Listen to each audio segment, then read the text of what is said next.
Hallelujah, praise the Lord.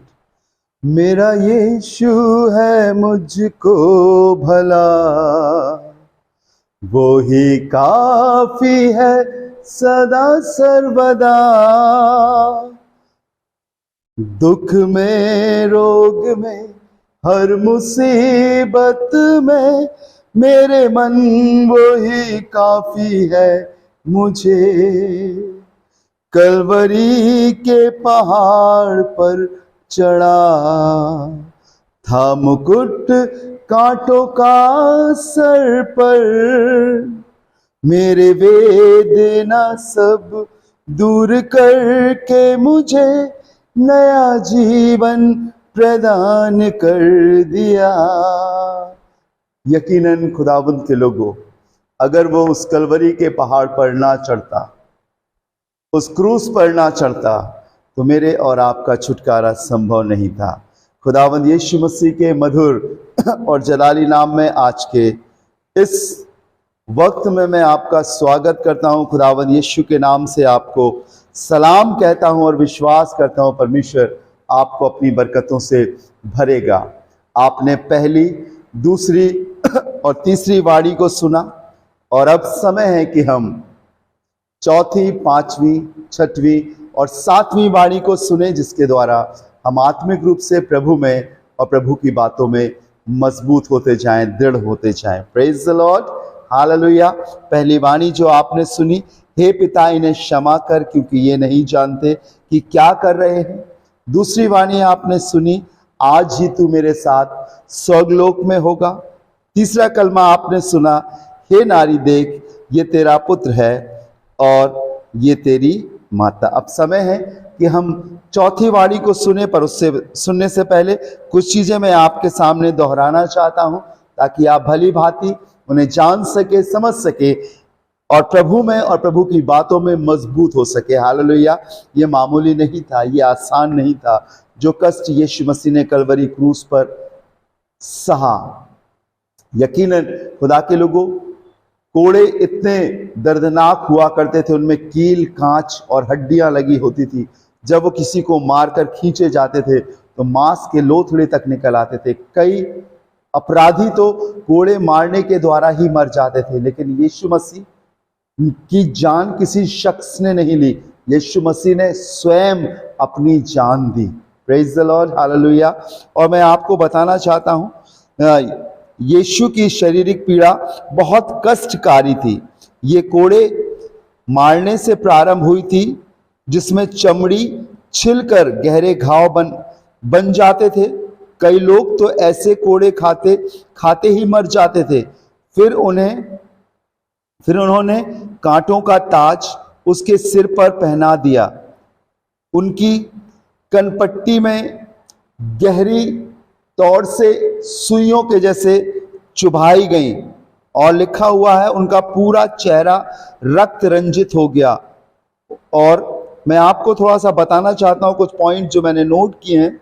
उन्होंने उनके चेहरे पर थप्पड़ मारे, मुंह पर थूका, उनके हाथों में उनकी दाढ़ी के बाल उखाड़े।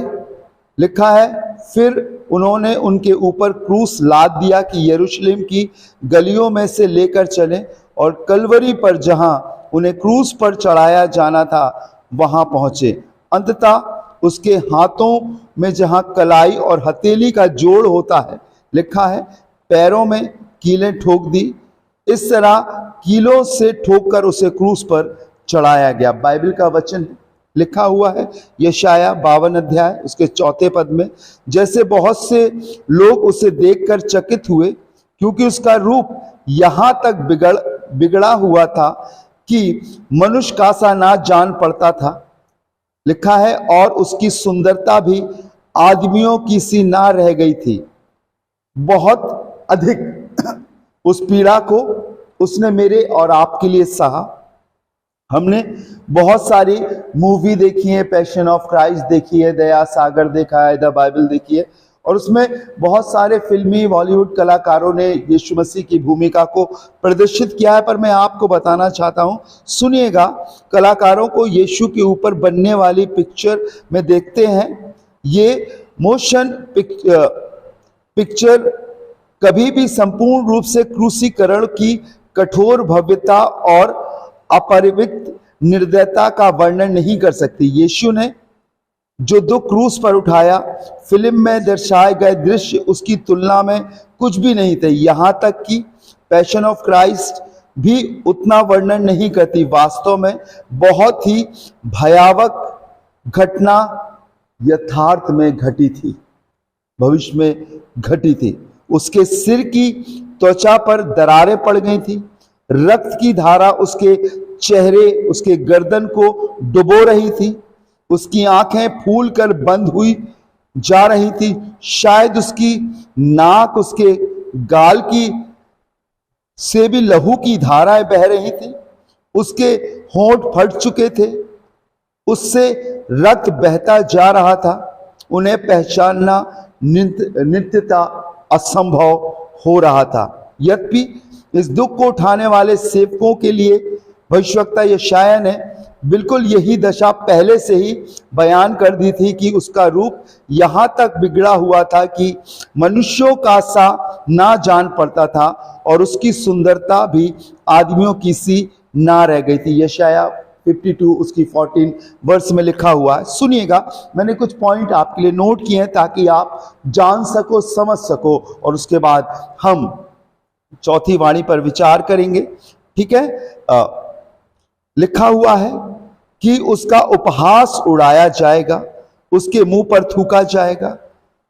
मैंने मारने वालों को अपनी पीठ और गलमोच नोचने वालों की ओर अपने गाल किए। अपमानित होने और थूकने से मैंने मुंह ना छिपाया। यशायाह 50 अध्याय की 6वीं आयत में लिखा है। यह वर्णन हमें क्रूस पर ले जाता है। यीशु क्रूस पर चढ़े हुए हैं, लहूलुहान हो रहे हैं। जब वो क्रूस पर चढ़े हुए हैं, उस समय वो 7 छोटे वचन बोलते हैं, उच्चारित करते हैं। मैं चाहता हूं कि आप उन वचनों को बहुत ध्यान से सुनें। पहला वचन, हे पिता इन्हें क्षमा कर, क्योंकि ये नहीं जानते क्या कर रहे हैं।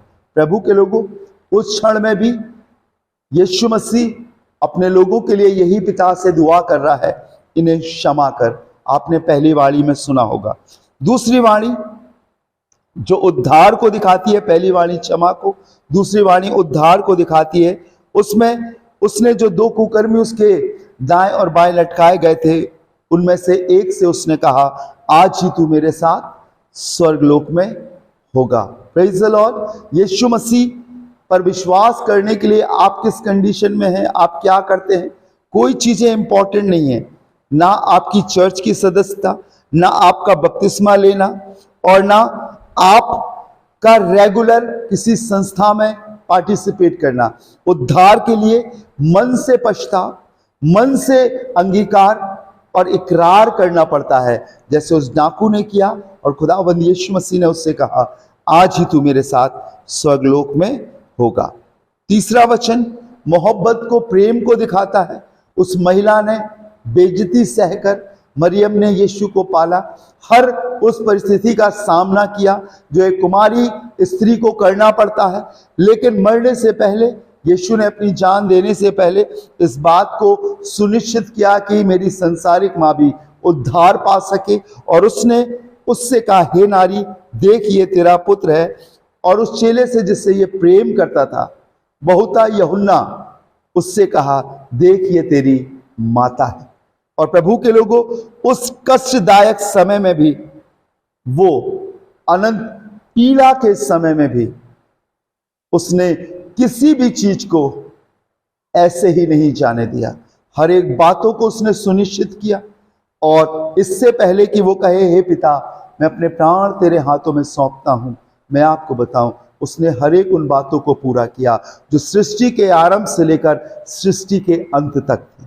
अब किसी प्रकार के कोई लहू बहाने की जरूरत नहीं है, किसी प्रकार के प्राण देने की जरूरत नहीं है। वो स्वयं मेरे और आपके लिए कुर्बान हुआ। चौथा वचन, लिखा है, हे मेरे परमेश्वर, हे मेरे परमेश्वर, तूने मुझे क्यों छोड़ दिया। मत्ती रचित सुसमाचार उसका 27वां अध्याय 45वें पद से लेकर 46वें पद तक के मिलता है। हे मेरे परमेश्वर, हे मेरे परमेश्वर, तूने मुझे क्यों छोड़ दिया। सोचिए जरा, वो खुदावंद का इकलौता पुत्र प्रभु यीशु मसीह जब उसने सेवा प्रारंभ करी तो उसने एक बात बोली, मन फिराओ क्योंकि स्वर्ग का राज निकट है। जब उसने बपतिस्मा लेकर पानी में ऊपर आया तो बाइबल में लिखा आकाश खुल गया और ये भविष्यवाणी हुई कि ये मेरा प्रिय पुत्र है जिससे मैं प्रसन्न हूं, इसकी सुनो। हर एक उन कामों में परमेश्वर ने और यीशु मसीह ने अपना एक संबंध दिखाया। बार बार उसने वचन में अपने मुंह से अपने दिल से इस बात को कहा, मैं अपनी नहीं लेकिन अपने भेजने वाले की मर्जी को पूरी करने के लिए आया। और ये इसलिए परमेश्वर के लोगों क्योंकि यीशु मसीह जो परमेश्वर का एकलौता पुत्र था, इस समय इसके मुंह से कुछ ऐसा निकल रहा है और वो ये था कि हे मेरे परमेश्वर, हे मेरे परमेश्वर, तूने मुझे क्यों छोड़ दिया। कहते हैं माँ और बाप का प्रेम बच्चे के लिए बहुत ही इंपॉर्टेंट है और अगर माँ बाप अपने बच्चे के संग हमेशा खड़े रहे तो बच्चा अपने आप को बहुत शक्तिशाली, बहुत सुरक्षा में और महफूज महसूस करता है। लेकिन इस समय जब वो क्रूस पर चढ़ा हुआ था तो मैं आपको बताना चाहता हूं वो सारे पापों को लेकर क्रूस पर चढ़ा था। हर एक उन जाति के लोगों के लिखा है, यीशु ने ये वेदना भरी पुकार त्रिएक परमेश्वर की सत्यता को प्रकट करती है। जब आपके पाप परमेश्वर के पुत्र ने अपने ऊपर उठा लिए तो वो भी पापी कहलाए और परमेश्वर पिता ने उससे मुख मोड़ लिया।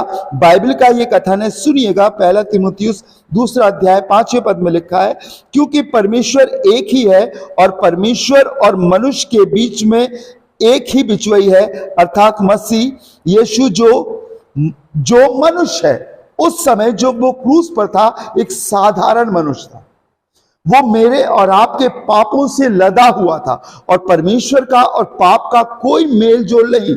और जब वो पापों को लिए था तो परमेश्वर उससे दूर हो गया था। वो बेऐब मेमना था लेकिन उस समय वो गुनहगार बन गया, मेरे और आपके लिए पापी बन गया। और जब वो क्रूस पर चढ़ा हुआ था तो उसने इस बात को कहा कि हे पिता, इन्हें माफ कर, ये नहीं जानते ये क्या कर रहे हैं। उसने चौथी वाणी में कहा, हे मेरे परमेश्वर, हे मेरे परमेश्वर, तूने मुझे क्यों छोड़ दिया। परमेश्वर के लोगों, आज मेरे और आपको ये जानना जरूरी है कि जब हम पाप में जिंदगी बिताते हैं, चाहे हम कोई क्यों ना हो, मैं आपको बताना चाहता हूं परमेश्वर हमसे दूर हो जाता है। हमारे पाप हमारे परमेश्वर को हमसे दूर कर देते हैं। और आज मैं आपसे चाहता हूं, इससे पहले कि आप आगे बढ़ें, इससे पहले कि आप किसी काम को करें, इससे पहले कि आप प्रार्थना और दुआ करें, परमेश्वर से कहें, प्रभु मेरे पापों को माफ कर। और जब आपको प्रभु विश्वास करने के द्वारा आपको क्षमा करेंगे, परमेश्वर आपके निकट आएंगे। बाइबल में लिखा है, जैसा तुम्हारा बुलाने वाला पवित्र है वैसे तुम भी पवित्र बनो। Hallelujah, hallelujah. और प्रभु यही चाहता है मेरे और आप से कि मैं और आप पाप रहित जीवन बिताए, गुनाह से बचकर अपने जीवन को बिताए। और इस चौथी वाणी में जब उसने क्रूस पर था और पापों से लदा था, तब उसके पिता ने उसे छोड़ दिया था। और इसीलिए उसने कहा, हे मेरे परमेश्वर, हे मेरे परमेश्वर, तूने मुझे क्यों छोड़ दिया।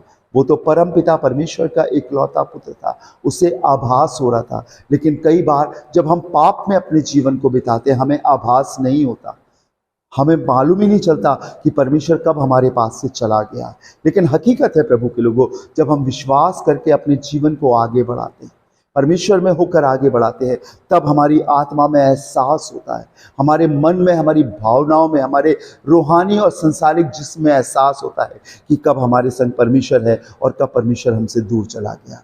इसीलिए यीशु ने कहा, हे मेरे परमेश्वर, हे मेरे परमेश्वर, तूने मुझे क्यों छोड़ दिया। आइए दुआ करें। राजाओं के राजा, प्रभुओं के प्रभु, मैं प्रार्थना करता हूँ, सुनने वालों को बरकत दे। और जो प्रभु इस कलाम को सुन रहे हैं या प्रचार करने के लिए तैयारी कर रहे हैं, आज प्रार्थना करता हूँ प्रभु, ये एहसास इन्हें हो सके कि परमेश्वर का और पाप का कोई संबंध नहीं, चाहे कोई क्यों ना हो। जब वो अपने इकलौते पुत्र को पाप की वजह से उससे दूर हो सकता है, हम तो एक साधारण मनुष्य है प्रभु यीशु मसीह। और आज हम खुदा आपसे प्रार्थना करते हैं कि हमें ये एहसास दिला कि हम कब पाप में पड़ जाते हैं और कब पाप से दूर होते हैं। प्रभु, हम आपको अपने जीवन से कभी अलग नहीं करना चाहते। हाँ, आप उस समय यीशु मसीह से अलग हो गए थे पिता, लेकिन हम आज इससे इस बात को जान सकते हैं, पहचान सकते हैं कि पाप हमें आपसे बहुत दूर ले जाता है। प्रभु, हमें क्षमा कर और हमें अपने में बने रहने की बरकत दे, तौफीक अता कर, ताकि हम आप में और आपके वचन में आपके साथ बढ़ सके, इस दुनिया में आपके संग जी सके और आपको लेकर हमेशा अपने आप को प्रभु यीशु मसीह में, आपके इकलौते पुत्र यीशु मसीह में पिता, हम आपके संग बने रह सके। हम सब कुछ आपके हाथों में सौंपते हैं। प्रभु बरकत दे, प्रभु यीशु मसीह के नाम से मांगते हैं, आमीन। Praise the Lord. मैं विश्वास करता हूँ प्रभु यीशु मसीह की इस वाणी से आपको आशीष मिली होगी। May God bless you. 5वीं वाणी सुनने के लिए हम तैयार होते हैं। इंसान है वो कामिल और सच्चा खुदा वो है, और सच्चा खुदा वो है, वो प्यार का दरिया है, सच्चाई का रास्ता है, हर ज़ख्म जो उसका है वो मेरे गुनाह का है, जो क्रूस पे कुर्बान है। Praise the Lord. खुदावंद यीशु के जलाली और मुबारक नाम में फिर एक बार आपको मेरा सलाम कबूल हो। मेरे भाई, मेरे बहन, प्रभु के लोगों, बुजुर्गों, आदरणीय खुदा के लोगों, जो प्रभु की महिमा में निरंतर आगे बढ़ रहे हो। अब तक आपने प्रभु के वचन से आशीष पाई होगी, पहली, दूसरी, तीसरी और चौथी वाणी के द्वारा।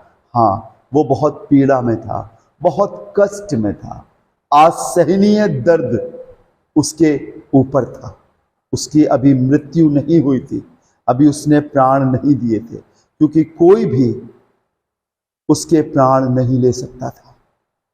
बाइबल में लिखा है, कोई मुझसे मेरी जान या मेरे प्राण नहीं ले सकता जब तक मैं उसे आप ना दूं। हालेलुया। 5वां वचन या 5वीं वाणी, 5th वर्ड, जहां लिखा हुआ है मैं प्यासा हूं। बाइबल बताती है, यूहन्ना 19वां अध्याय उसके 28वें पद से लेकर 29वें पद तक मैं आपके लिए पढ़ूंगा। इसके बाद यीशु ने यह जानकर कि अब सब कुछ हो चुका है, इसलिए कि पवित्र शास्त्र की ये बात पूरी हो, कहा, मैं प्यासा हूं। वहां एक सिरके से भरा हुआ बर्तन धरा था, सो उन्होंने सिरके में भिगोए हुए स्पंज को जूफे में रखकर उसके मुंह से लगाया। ये पद यीशु मसीह के उस महान कष्ट का स्मरण दिलाता है जो यीशु मसीह ने हमारे पापों का दंड के लिए सहा। वो यशाया उसका 53 अध्याय 5वें पद में लिखा है, वो हमारे ही अपराधों के कारण घायल किया गया और हमारे ही अधर्म के कामों हेतु कुचला गया। मैं प्यासा। प्रभु के लोगों, जब इंसान सुबह से लेकर शाम तक मेहनत करता है, जिस्म में जब पानी की कमी होती है, तब वो पानी पीता है और अपनी शारीरिक प्यास को बुझाता है।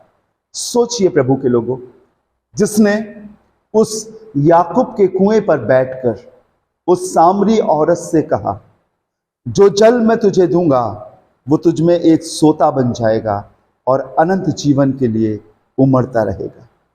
जो स्वयं जल जीवन का जल था, जल के ऊपर चलने वाला था, जिसकी आवाज सुनकर आंधी बारिश थम जाती थी, जो अगम्य था, जिसके अधिकार में सृष्टि की हर एक वस्तु थी, क्या वो क्रूस पर लटका हुआ इस बात को कहेगा कि मैं प्यासा हूं? हाँ, ये शब्द तो जरूर उसके मुंह से निकले थे, लेकिन इन शब्दों का रहस्य बहुत बड़ा है। ये प्यास पानी की नहीं थी, ये प्यास संसारिक किसी चीज की नहीं थी, लेकिन ये प्यास एक बेटे की अपने बाप से मिलने की थी। मैं लगभग 12 साल हॉस्टल में रहा, और जब हम हॉस्टल में पढ़ा करते थे और जब कभी क्रिसमस या गर्मियों का समय आता था, हमारी छुट्टियों का समय आता था, साल में 2 ही बार हमें मौका मिलता था कि हम अपने घर जाए, और वो भी 8, 10, 15 दिन के लिए, और फिर उसके बाद हमें लौटकर अपने हॉस्टल आना पड़ता था। मैं आपको बताना चाहता, उस समय जब हमारी छुट्टियां नज़दीक आती थी, हमारे दिल में बड़ी अभिलाषा होती थी और हमारे दिमाग में वो सारी बातें गूंजने लगती थी जो हमारे गांव में, हमारे घर में, मेरा घर झांसी के एक छोटे से गांव ईसागढ़ में है, और इच्छाएं होती थी दिल में, एक ललक, एक अभिलाषा आती थी कि मैं कब जाकर अपने घर, अपने परिवार, अपनी माँ, अपने भाइयों से, अपने परिवार के लोगों से मिलूं, अपने दोस्तों से मिलूं जो मेरे गांव के थे। और पहले से ही बहुत कुछ हमारे दिमाग में गूंजने लगता था कि मेरे घर में क्या क्या है, मेरे पापा क्या करते थे, मेरी मम्मी हमसे कितना प्यार करती थी, और वो सारी मोहब्बत की बातें, वो सारी दोस्ती की बातें, वो सब कुछ जो मेरे गांव में मेरे संग हुआ करता था, उन दिनों में जब हम वहाँ अपने गांव छुट्टियों में जाने वाले होते थे, गूंजता था। और एक अभिलाषा मन में रहती थी कि कब जाए, और हम इंतज़ार करते थे कि हमारे पास टिकट के पैसे, हम लोग टिकट खरीदे, ट्रेन में बैठे और जाएं। और जब हम ट्रेन में बैठा करते थे, नवाबगंज गोंडा बहुत दूर हमारा हॉस्टल था, तो ट्रेन में हमारे रास्ते भर हमें नींद नहीं आती थी, लेकिन ये इच्छा रहती थी कब हम अपने शहर झांसी जाएं, और झांसी से कैसे हम अपने गांव ईसागढ़ जाएं, अपने मम्मी पापा, अपने लोगों से, अपने दोस्तों से मिल सके। एक अजीब सी प्यास, एक अजीब सी लगन थी। खुदा के लोगों, खुदावंद का इकलौता पुत्र खुदावंद यीशु मसीह उस स्वर्गीय जीवन को छोड़कर इस दुनिया में आया, उस जगह से आया जहां पर ना भूख थी, ना पाप था, ना अंधेरा था, ना दुष्टता थी, ना किसी प्रकार का कोई कष्ट था। परम प्रधान परमेश्वर के अंदर वो रहा करता था, और उसके अंदर वो अपने जीवन को बढ़ाया करता था, उसकी मामूरी में लबरेज रहा करता था। लेकिन जब वो परमेश्वर की आज्ञा अनुसार मनुष्य बनकर इस दुनिया में आया, खुदा के लोगों, तो उसने उन सारे कामों को जो उसके जीवन में थे, उसने पूरा करने के बाद उसके जीवन में ये प्यास थी, उसके जहन में ये बातें घूम रही थी कि मैंने एक एक चीज पूरी कर दी, अब मुझे अपने पिता से मिलना है, मुझे अपने पिता के पास जाना। एक ऐसी प्यास उसके जीवन में थी जो परम पिता परमेश्वर के पास थी, और उसने कहा मैं प्यासा हूं प्रभु, मैं तेरा प्यासा हूं। और आज उस समय जब उसकी कलवरी के पास, उसकी क्रूस के चारों ओर जो सिपाही थे, वो सोचने लगे कि इसे प्यास लगी है, और उन्होंने एक जूफा लिया, सिरके में डुबाकर उसकी जीभ पे लगा दिया।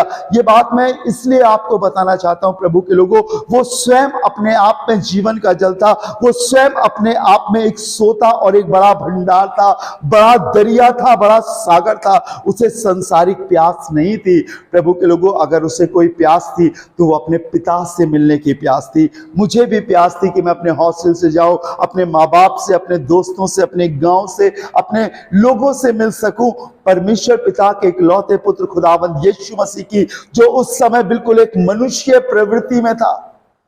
जब उसके पिता ने गुनाह के कारण उसे छोड़ दिया था, वो फिर से अपने पिता से मिलना चाहता था। वो आत्मा की प्यास अपने पिता को प्राप्त करने की थी, जो शब्दों से बयां होकर उसकी जुबान पर आई कि हे पिता, मैं तेरा प्यासा हूं। Hallelujah.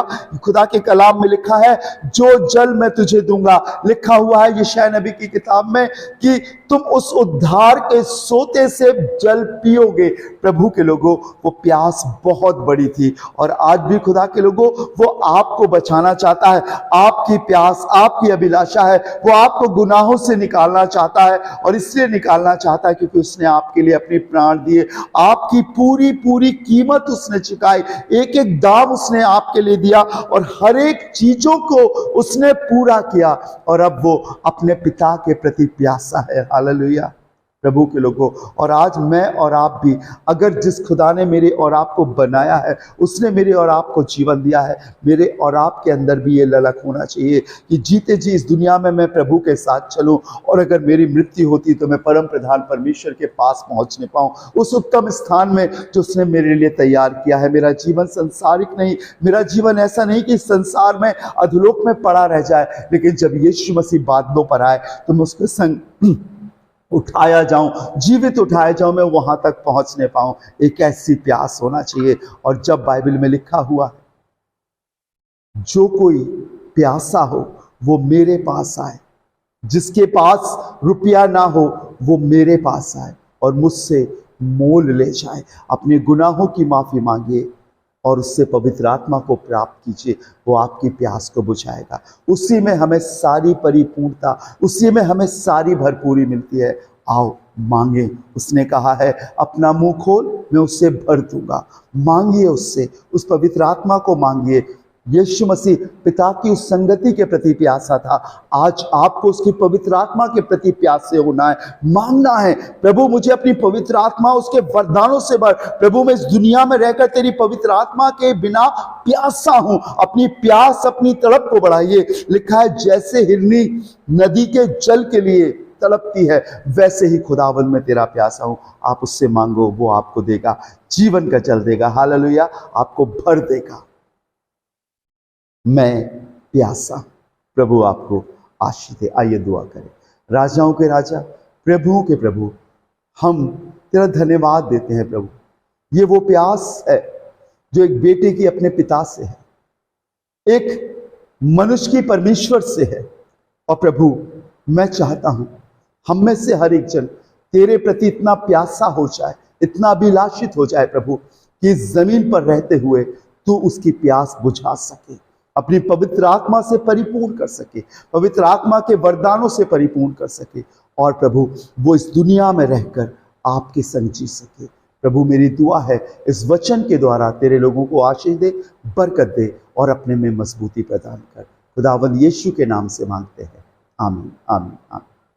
Praise the Lord, may God bless you. प्रभु आपको बहुत बरकत दे। मैं विश्वास करता हूँ इस 5वीं वाणी के द्वारा प्रभु ने आपसे बात करी होगी। प्रभु आपको बरकत दे। आइए हम 6वीं वाणी सुनने के लिए अपने आप को तैयार करें। मे गॉड ब्लेस यू। राजाओं का राजा है तू, प्रभुओं का प्रभु है। राजाओं का राजा है तू, प्रभुओं का प्रभु है। कौन है वो मालूम? प्रभु यीशु मसीह, प्रभु यीशु मसीह, प्रभु यीशु मसीह, प्रभु यीशु मसीह। फिर एक बार खुदावंद के जलाली और मुबारक नाम में आपको मेरा सलाम कबूल हो। बहुत अच्छा लग रहा है। हम स्टेप बाय स्टेप यीशु मसीह की उन वाणियों को जो उसने क्रूस पर कही, उनके रहस्य, उनके भेदों को समझने पा रहे हैं। जब किसी पर कोई कष्ट होता है तो उसके मुंह से ये आवाज़ निकलती है, हाय मैं तो मर गया। अपने दर्द को, दर्द और पीड़ा में वो कहरता है, तड़पता है। और बहुत सारे ऐसे शब्द हाय करके पीड़ादायक शब्द निकलते हैं। लेकिन यीशु मसीह जब उन कष्टों को सह रहा था, मेरे और आपके अपराधों को जब वो क्रूस पर लिए हुए लगभग 3 घंटे लटका हुआ था, उसने अपनी उन बातों को बोला जो उसके पिता ने उससे कही थी।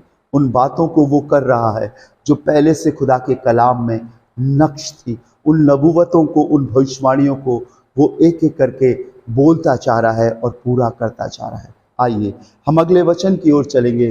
कुछ तथ्य मैंने प्रार्थना करके, दुआ करके आपके लिए नोट किए हैं और मैं चाहता हूं आप सुने। छठवां जो वचन है वो प्रायश्चित को दिखाता है। 6वीं वाणी है जो प्रायश्चित को दिखाती है। लिखा है, जब यीशु ने वो सिरका लिया तो कहा पूरा हुआ, और सिर झुकाकर प्राण त्याग दिए। यूहन्ना 19वां अध्याय उसके 30वें पद में लिखा है, मैंने जितना भी कहा वो एक कैथोलिक प्रचारक भी कह सकता है, सुनते जाइएगा।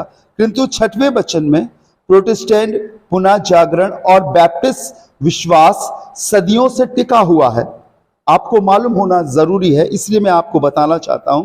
यीशु ने जब कहा पूरा हुआ, क्या यीशु पूरा हुआ उच्चारित करते समय सही थे? कैथोलिक चर्च कहता है नहीं। उसके विश्वास के अनुसार हर परम प्रसाद वितरण के समय यीशु का नूतन रूप में क्रूस पर चढ़ाना और उसका बलिदान देना अवश्य है, किंतु बाइबल इस विश्वास को गलत ठहराती है, क्योंकि लिखा है, क्या लिखा है? उसी इच्छा से हम यीशु मसीह की देह के एक ही बार बलिदान चढ़ाए जाने के द्वारा पवित्र किए गए हैं। इब्रानियों उसका 10वां अध्याय उसके 10वें पद में जब वो आपको होली कम्युनियन देते हैं तो वो फिर से यीशु को क्रूस पर चढ़ाते हैं, फिर से वो उस बात को करते हैं, लेकिन यीशु मसीह सिर्फ एक बार क्रूस पर चढ़ा। सुनते जाइएगा। और हर एक याजक तो खड़े होकर प्रतिदिन सेवा करता है और एक ही प्रकार के बलिदान को जो पापों को कभी दूर नहीं कर सकते बार बार चढ़ाता है, पर ये व्यक्ति तो पाप के बदले एक ही बलिदान सर्वदा के लिए चढ़ाकर परमेश्वर के दाहिने हाथ जा बैठा। इब्रानियों 10वां अध्याय 11वां और 12वें पद में लिखा हुआ है। याजक बार बार बलिदान चढ़ाते थे, लेकिन यीशु मसीह स्वयं एक बार मेरे और आपके लिए, हर एक बलिदान के लिए वो क्रूस पर चढ़ गया। अब कोई बलिदान चढ़ाने की जरूरत नहीं है। यीशु ने एक ही बार में अपने प्राण देने के द्वारा हमारे पापों के लिए समस्त बलिदान चढ़ा दिए। सारे बलिदान, चाहे मेल बलि, चाहे होम बलि, चाहे पाप बलि, दोष बलि, और जितने भी बलिदान उस समय चढ़ाए जाते थे जो व्यवस्था में लिखे थे यीशु मसीह के आने से पहले, वो सब बलिदानों के बदले एक ही बार यीशु मसीह ने अपने आप को चढ़ाकर उन सबको पूरा कर दिया। सुनिएगा, यीशु ने सब चुका दिया, पूरा पेड कर दिया। जो मेरा सारा दंड था, यीशु मसीह ने अपने जान देकर, प्राण देकर, क्रूस पर चढ़कर वो सारा दंड भर दिया। पाप ने छोड़ा था एक गहरा दाग, उसे बर्फ जैसा श्वेत बना दिया। यीशु ने सब चुका दिया। Praise the Lord. हर एक चीज उसने पेड कर दी। गरीबी, पाप, हर एक गुनाह, चाहे वो कितने बड़े पाप के दाग क्यों ना हो, हर एक की कीमत यीशु ने क्रूस पर दे दी, क्रूस पर चढ़ा दिया। और इसीलिए उसने इस बात को अपने मुंह से कहा कि पूरा हुआ। जब हम किसी काम को करते हैं अपने घर में, अपने परिवार में, बहनें अपने किचन में करती हैं, तो कुछ जब रह जाता तो हम लोग कहते हैं अरे वो काम थोड़ा सा रह गया, हम लौट कर आएंगे तो उसे पूरा करेंगे। नहीं, यीशु मसीह को जो उद्धार के काम के वास्ते परमेश्वर पिता ने इस दुनिया में भेजा था, उस एक एक काम को उसने पूरा किया। उसकी योजना में, उसकी नियमावली में हर एक मनुष्य के लिए योजना थी। जो मर चुके थे, जो जीवित थे और जो पैदा होने वाले थे, वो जो सृष्टि के आरंभ से सृष्टि के अंत तक थे, प्रत्येक उन व्यवस्था के कामों को, प्रत्येक उन बातों को जो अधूरी थी, जो सुनियोजित नहीं हो सकती थी, जो मनुष्य के जीवन में अधूरापन रखती थी, मनुष्य अटका अटका जीवन अपना जीता था, मैं आपको बताना चाहता हूं उस प्रत्येक कामों को यीशु मसीह ने पूरा किया। और उसने कहा पूरा हुआ। जब आप इस दुनिया में एक मनुष्य के रूप में हो, परमेश्वर ने आपको भेजा है, आपका भी एक काम है जो शायद अभी पूरा नहीं हुआ। और वो मालूम क्या काम है? वो ये है कि जो कोई विश्वास करेगा वो नाश ना होगा परंतु अनंत जीवन पाएगा। लिखा है, मेरा काम ये है कि तुम मेरी आज्ञाओं को मानो और मुझ पर विश्वास करो। लिखा हुआ है, हमारे धर्म के काम जो हम करते हैं उनके द्वारा हमारा उद्धार नहीं, लेकिन यदि हम सच में अपने जीवन में उस काम को पूरा करना चाहते हैं, इससे बड़ा काम और कोई नहीं कि हम अपने पापों का पश्चाताप करें, अपने गुनाहों को माने और कहें यीशु मसीह मुझे माफ कर, अपने लहू से धोकर हमें साफ कर। इससे बड़ा काम और कोई नहीं। जब दो लोग मंदिर में प्रार्थना करने के लिए गए, एक फरीसी और एक चुंगी लेने वाला, तो दोनों लोग अपने मन में यूं प्रार्थना करने लगे। फरीसी खड़ा होकर कहने लगा कि हे पिता, मैं तेरा धन्यवाद करता हूं, मैं अन्याय और अधर्म के काम करने वाला नहीं, मैं सप्ताह में 2 बार उपवास रखता हूं, अपना 10वां अंश देता हूं, और मैं इस चुंगी लेने वाले के समान नहीं हूं।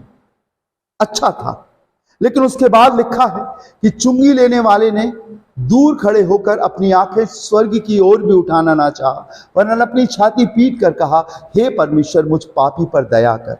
और यीशु मसीह ने दोनों की दुआओं को सुना और कहा, ये फरीसी नहीं लेकिन ये चुंगी लेने वाला ही धर्मी ठहराया जाकर अपने घर गया। प्रभु के लोगों, इससे बड़ा काम दुनिया में जीते जी और कोई नहीं कि हम अपने गुनाहों से माफी मांगे। अगर आप महीने में 10,000 कमाते हैं, 20,000 कमाते हैं, 1 लाख कमाते हैं, 20 लाख कमाते हैं या करोड़ों कमाते हैं, ये आपकी आपके परिवार के प्रति जिम्मेदारी हो सकती है, लेकिन आपकी आत्मा की जिम्मेदारी परमेश्वर के प्रति है। दौलत, शोहरत, ये हमारे संसारिक काम है, लेकिन इन कामों से बढ़कर एक काम ये है कि मेरे और आपको अपने पापों की क्षमा मांगनी है और उससे उसके पवित्र आत्मा को ग्रहण करना है। तब मैं और आप जो कुछ उसमें होकर करते हैं, तब मेरे और आपको जीवन मिलता है। आप अपने घर को बहुत सुनियोजित तरीके से चला लेते हैं, अच्छी बात है। आपकी आमदनी के बहुत सारे जरिए हैं, बहुत अच्छी बात है। आपने कभी किसी से पैसा नहीं मांगा, अच्छी बात है। आप रोज बाइबल पढ़ते हैं, ये भी अच्छी बात है।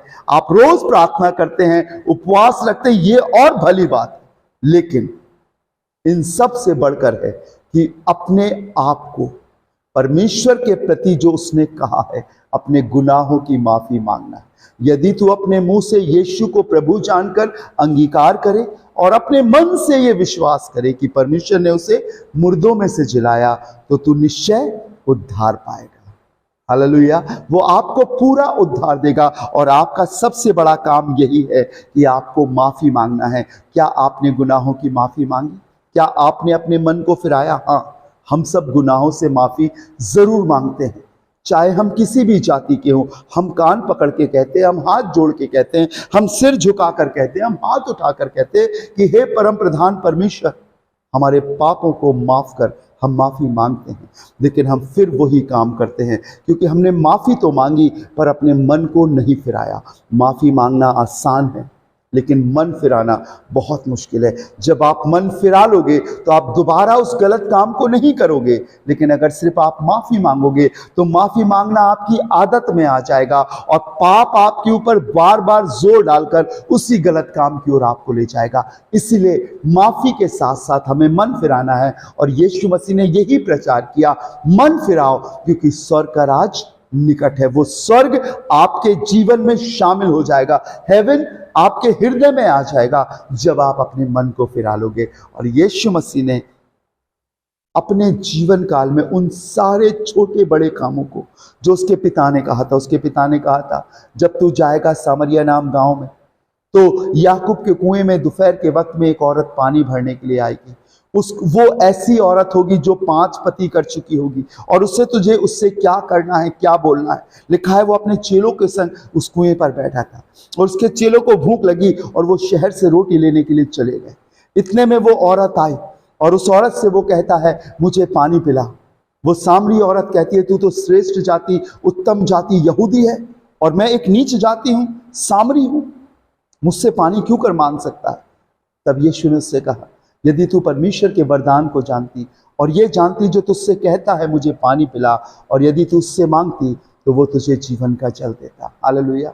यीशु मसीह की योजना में, पिता की योजना में वो सामरी स्त्री भी थी, और यीशु मसीह ने जब उसके जीवन की सारी बातों को बताया तो उसने विश्वास किया और दौड़कर अपने गांव में चली गई और कहा, जिसका हम इंतजार कर रहे थे वो उद्धारकर्ता हमें मिल गया। और जब वो लोग, गांव के लोग दौड़कर उस कुएं पर आए, तो मालूम वो क्या कहते हैं? आप पढ़िएगा, यूहन्ना 4 अध्याय में सारा विवरण लिखा है। वो कहने लगे कि ए औरत, अब हम तेरे कहने से ही विश्वास नहीं करते, हमने स्वयं अपनी आंखों से देखा है कि यीशु मसीह जगत का उद्धार करता है।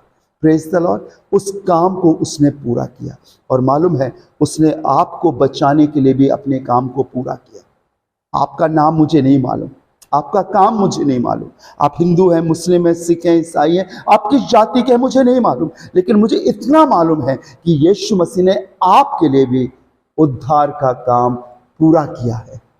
अब आपको डरना घबराना नहीं है, उसने आपके लिए एक उद्धार का रास्ता निकाला है। अब आपको कहीं सजदा करने के लिए, कहीं माथा झुकाने के लिए, कहीं हाथ जोड़ने की जरूरत नहीं है। अब आपको विश्वास करने की ज़रूरत है और ये कहने की ज़रूरत है कि यीशु मसीह आप जिंदा खुदा के बेटे हैं, आप मेरे लिए इस दुनिया में आए हैं, आपने मेरे लिए लहू बहाया है। प्रभु मैं आपके लहू को अपनी आत्मा शरीर प्राण पर लगाता हूँ, मेरे गुनाहों को माफ़ कर, मुझे अपनी पवित्र आत्मा से भर और मुझे एक नया जीवन दे। मैं आपको बताऊँ, यीशु का काम आपके लिए पूरा हो गया है। सिर्फ आपको उस काम में शामिल होना, उस द्वार में प्रवेश करना है, उसके अंदर आना है और वो आपको अपने कवच में, अपने साए में आपको ले लेगा। मालूम लिखा है, जैसे मुर्गी अपने बच्चों को अपने पंखों तले छिपाती है, वैसे ही मैं भी तुझे अपने पंखों तले छिपाऊंगा। ये वाणी जहां पर लिखा है पूरा हुआ, उसने हर एक काम को पूरा किया।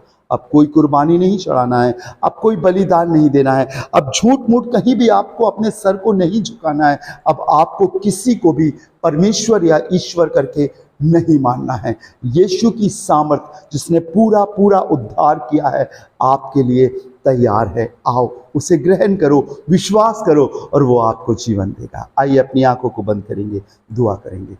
राजाओं के राजा, प्रभुओं के प्रभु, परम प्रधान परमेश्वर के इकलौते पुत्र खुदावंद यीशु मसीह, यदि आप अपनी जान को नहीं देते, यदि आप उद्धार के काम को पूरा नहीं करते तो हम अधूरे रह जाते। लेकिन आपने एक एक काम को पूरा किया, हर बेडौल चीज को सुडौल बनाया, उद्धार का रास्ता निकाला और प्रत्येक कामों को पूरा करके आज अपने पिता के दाहिने हाथ है। हे यीशु नासरी, मैं आपसे प्रार्थना करता हूँ, आज हमें भी अपने उद्धार में शामिल कर ले, हर एक सुनने वालों को अपने उद्धार में शामिल कर ले और आप हम में से हर एक के लिए कह सकें कि मेरा काम आज आपके प्रति पूरा हुआ है। प्रभु यीशु मसीह हम सभी का पूरा पूरा उद्धार हो सके, सभी को तेरे हाथों में सौंपते हैं, खुदावंद यीशु के नाम से मांगते हैं, आमीन आमीन आमीन।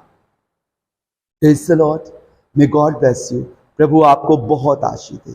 मैं विश्वास करता हूँ इस 6वीं वाणी के द्वारा जो प्रायश्चित की थी, प्रभु ने आपसे बात करी होगी, उसमें बढ़िए और आनंदित और मगन होइए।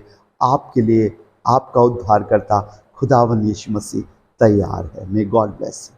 आइए 7वीं और अंतिम वाणी सुनने के लिए हम तैयार हों। May God bless you. प्रभु आप अपना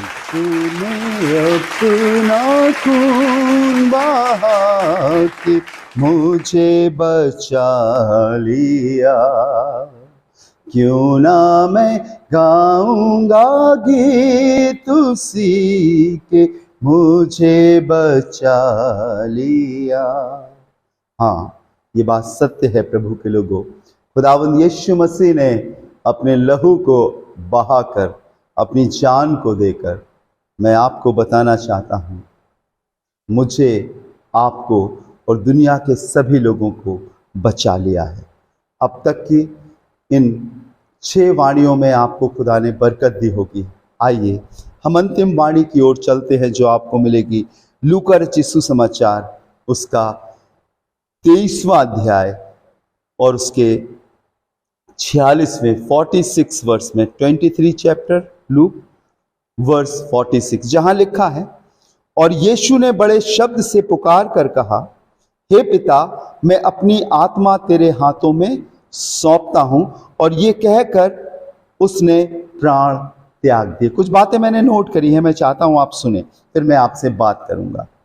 प्राण त्यागने से पहले यीशु ने अपने अंतिम वचन में परमेश्वर पिता के प्रति अपनी प्रतिबद्धता प्रकट की है। जैसे स्पंजन में बताया गया है कि यीशु द्वारा कहे गए वचन उसके पहले कहे गए शब्दों पर प्रकाश डालते हैं, क्या नहीं कि मुझे अपने पिता के भवन में होना अवश्य है। लूका 2 अध्याय उसके 49 पद में, लूक चैप्टर 2 वर्स 49 में, प्रारंभ से अंत तक यीशु ने परमेश्वर की इच्छा को पूरा किया।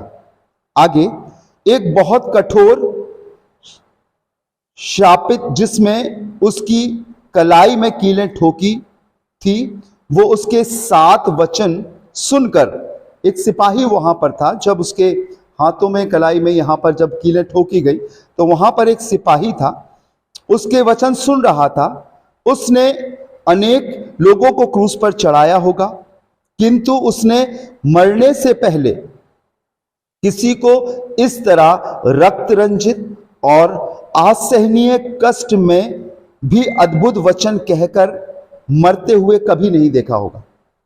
सूबेदार ने जो कुछ हुआ था देखकर परमेश्वर की बड़ाई की और कहा, निश्चय ये मनुष्य धर्मी था। लूका उसका 23वां अध्याय उसके 46वें 47वें पद में मिलता है। और उस सिपाही ने यीशु के विषय में थोड़ा विचार किया और बोला, सचमुच ये मनुष्य परमेश्वर का पुत्र था। मरकुस उसका 15वां अध्याय 39-39वें पद में ये मिलता है। वो परमेश्वर के पुत्र हैं, वो जीवित हुए हैं, शरीर से जीवित हुए हैं, मर के जी उठे हैं, वो स्वर्ग में चढ़ गए हैं, वो परमेश्वर के सीधे हाथ विराजमान है।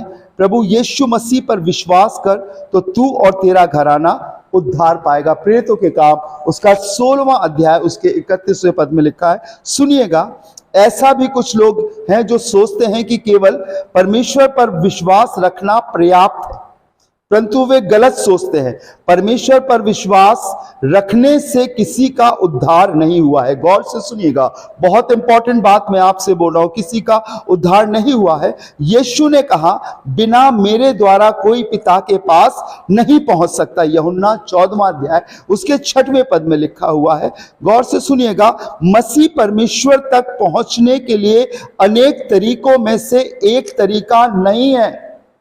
परमेश्वर के पास जाने के लिए लोग कहते हैं बहुत से रास्ते, बहुत से तरीके हैं, बहुत से धर्म है। बिल्कुल नहीं, मसीह अनेक तरीकों में से एक तरीका नहीं है। मेरे और आपको ये भली भांति जानना है, ना वो कई तरीकों में से एक उत्तम तरीका है कि बहुत से तरीके हैं परमेश्वर के पास जाने के लिए, यीशु मसीह उन सब तरीकों में से अच्छा है, ऐसा भी नहीं है। सुनते जाएगा, किंतु मसीह ही एकमात्र तरीका है जिससे परमेश्वर तक पहुंचा जा सकता है। सिर्फ वही एक ऐसा रास्ता है, ऐसा जरिया है जिसके द्वारा हम परमेश्वर तक पहुंच सकते हैं। बिना यीशु मसीह के हम परमेश्वर तक पहुंच ही नहीं सकते हैं। हम मुंह से जिसका बयान करते हैं, हम उस परम प्रधान परमेश्वर के पास जा ही नहीं सकते बिना यीशु मसीह के द्वारा।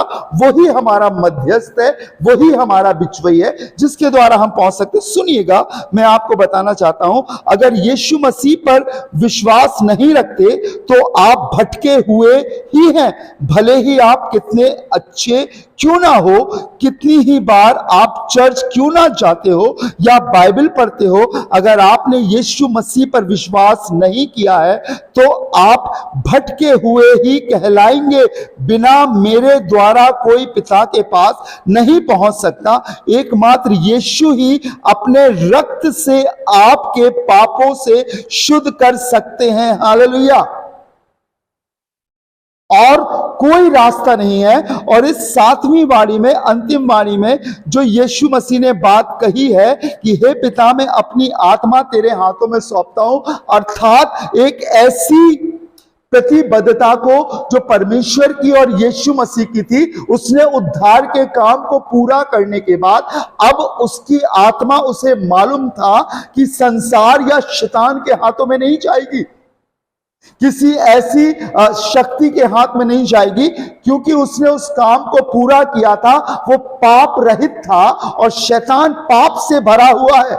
हर प्रकार के गुनाह शैतान में है और यीशु मसीह परम पवित्र था।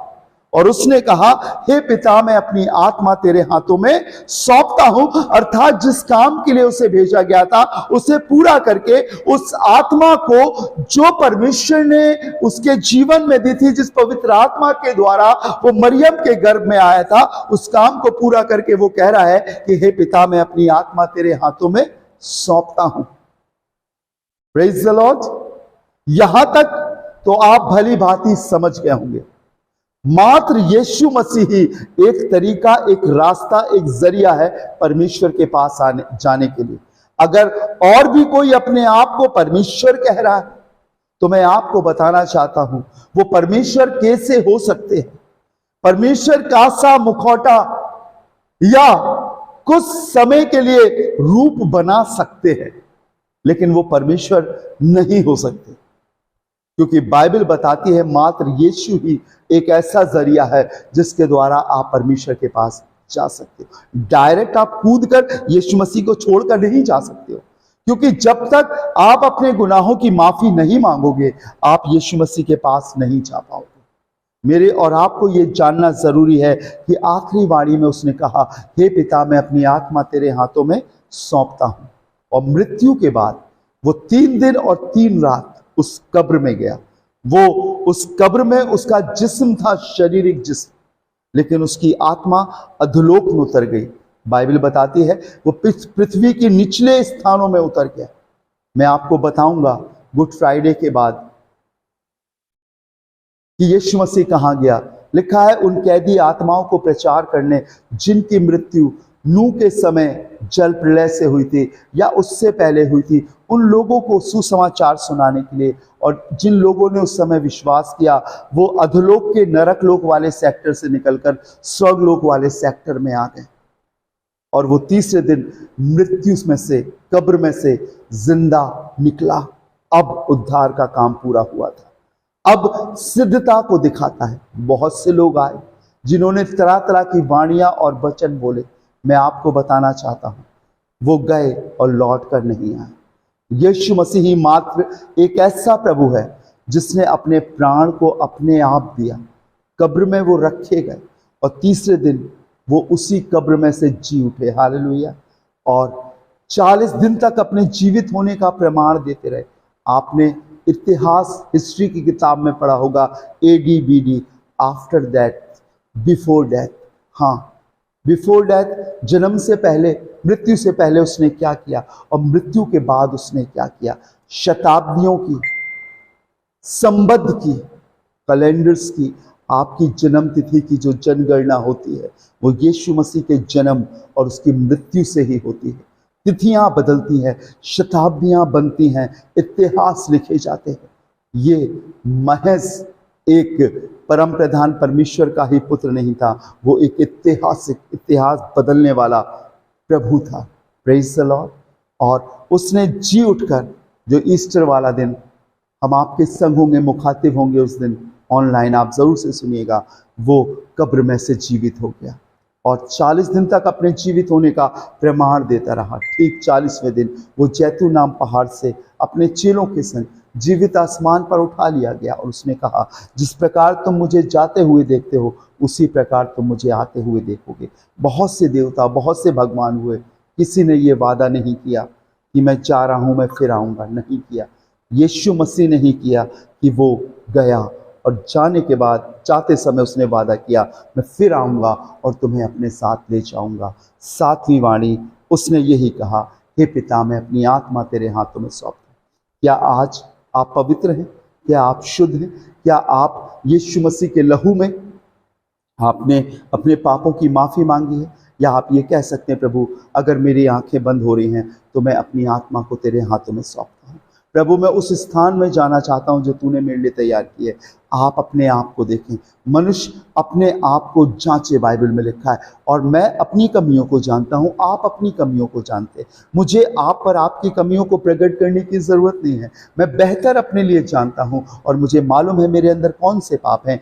आपको मालूम है आपके अंदर कौन से पाप हैं। जो मानसिक पाप हैं, हाथों और पाँव के द्वारा करने वाले पाप हैं, सोचों के द्वारा पाप हैं, आप बेहतर जानते हैं। और मैं आपको बताऊं, आपके लिए भी यीशु का लहू उतना ही सामर्थी है और मेरे लिए भी यीशु का लहू उतना ही सामर्थी है, जो मेरे और आपको इस ज़मीन पर धोकर पवित्र कर सकता है। और मैं और आप भी कह सकते हैं कि हे पिता, मैं अपनी आत्मा तेरे हाथों में सौंपता हूँ। मैं तेरी आत्मा के चलाए हुए इस दुनिया में चलूँगा। बाइबल में लिखा है, जितने परमेश्वर की आत्मा के चलाए चलते हैं वही उसके जन हैं, वही उसके बेटे हैं। और आज प्रभु आपको भी इस दुनिया में रहते हुए ये सिखाना चाहता है कि आप कह सको कि जीना मेरे लिए मसीह और मर जाना मेरे लिए लाभ है। और कभी भी आपकी मृत्यु हो तो आपके लिए मृत्यु दुख का कारण नहीं, लेकिन एक बड़े सुख का कारण हो। प्रभु आपको वहाँ पर ले जाए जहाँ अब्राहम है, प्रभु आपको वहाँ पर ले जाए जहाँ पर इज़ाक है, जहाँ पर नूह है, जहाँ पर याकूब है। प्रभु आपको ऐसे स्थान पर ले जाए जो बहुत अच्छा है। जिन कष्टों में आप जीवन बिता रहे हो, जिन दुख में आप जीवन बिता रहे हो, वो दुख आप कभी फिर दोबारा देखने ना पाओ। जिस गुलामी में इस्राएली 40 साल तक थे, बाइबल में लिखा हुआ है, वो कष्ट फिर उनके जीवन में नहीं आने पाए। मूसा ने उनसे कहा था फिर तुम इन इस्राएलियों को नहीं देखोगे। परमेश्वर आपको भी उन सारे कष्टों से, शारीरिक आत्मिक सारे कष्टों से रिहाई बख्शेगा और जीते जी आप कह सकोगे, हे पिता मैं अपनी आत्मा तेरे हाथों में सौंपता हूँ। May God bless you. प्रभु आपको बरकत दे। आइए प्रार्थना करेंगे।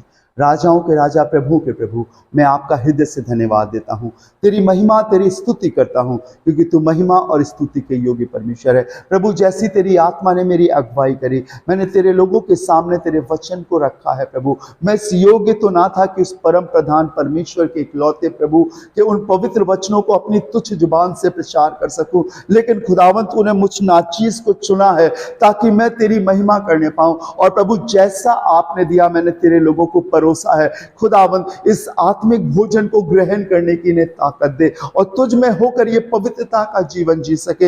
यीशु मसीह मेरी प्रार्थना है, सिर्फ ये तेरी कुर्बानी को ही नहीं, लेकिन खुदावंत उस कुर्बानी को अपने जीवन में ग्रहण करके, अप्लाई करके, लागू करके एक पवित्र जीवन जी सके। प्रभु इन्हें छुटकारा दे, इन्हें आजाद कर, पुनरुत्थान की सामर्थ के द्वारा प्रभु इनके गुनाह माफ हो सके, ये फिर से जिलाए जाए, एक नया जन्म इनका हो सके, बॉर्न अगेन फिर से प्रभु एक नए जीवन को अपने जीवन में धारण करके जिंदगी जी सके, यीशु के साथ जी सके। अभी तक अपनी बुद्धि और समझ के संग जी रहे थे, लेकिन अब यीशु और उसकी पवित्र आत्मा के संग जी सके। प्रभु हर एक सुनने वालों को बरकत देना। सारा आदर सारी महिमा आपको देते हैं और खुदावंद यीशु के नाम से मांगते हैं, आमीन आमीन। Praise the Lord. May God bless you. प्रभु आपको बरकत दे। मैं विश्वास करता हूं मैंने 2 वीडियो में इस वाणियों को रिकॉर्ड किया है और विश्वास करता हूं प्रभु इनके द्वारा आपको बरकत देगा। सीखिए, सुनाइए और आशीष पाइए। हालेलुया। खाइए, खिलाइए और बांटिए और प्रभु बहुतों को इसके द्वारा आशीषित करेगा।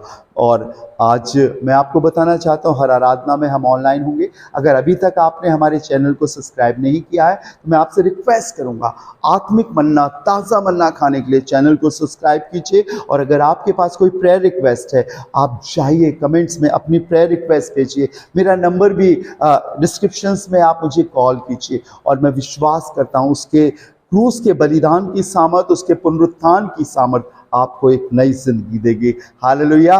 जमीन पर आप खुदा के बेटे कहलाएंगे, बेटे नहीं बेटे कहलाएंगे, उसकी औलाद, उसकी संतान कहलाएंगे और आप उसमें बहुत उन्नति करने पाएंगे। May God bless you. प्रभु आपको और आपके परिवार को बरकत दे, सुरक्षित रखे। जय मसीह की। बोलो यीशु मसीह की जय। बोलो यीशु मसीह की जय। May God bless you. प्रभु आपको बहुत बरकत दे।